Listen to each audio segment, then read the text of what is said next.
In this video, we're going to talk about applications of double integrals, and in fact, the only application we're going to talk about are joint probability distributions. So remember that if we were given a random variable x, the probability density function has the properties that the density function is always non-negative, and if we integrate the density function over the entire real line, we get 1.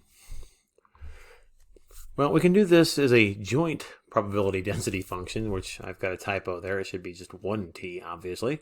So if we give two random variables, x and y, the joint probability density function, f of x, y, has similar properties. It's always non-negative, no matter what ordered pair you plug in.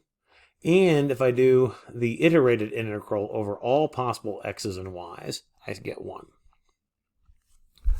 So let's do an example here. Let's say we have the probability density function cxy squared for x is between 0 and 2, and the y is between x and 2. And this problem asks us to find the probability that the sum of x and y is less than 2. Well, here's the region that we're talking about. X is 0 to 2, y goes from x to 2.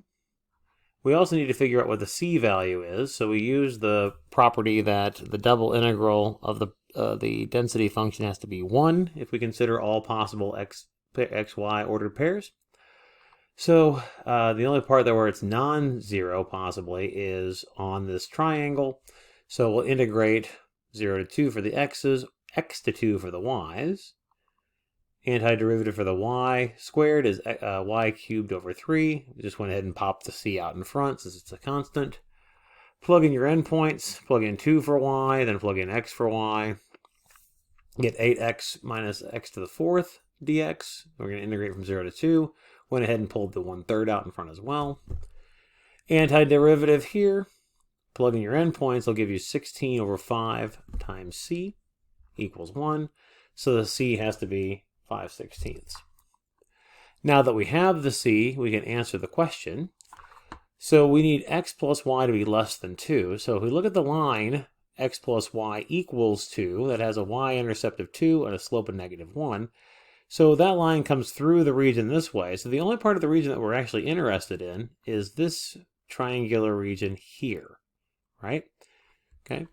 So notice that our y values here go from x to 2 minus x. So when we integrate our PDF now, we'll go from x to 2 minus x. That represents what the y's go through. Our x's also only go from 0 to 1. That's the intersection of those two lines. But then we attack the rest of it like we have every other iterated integral problem. Find an antiderivative, plug in the endpoints,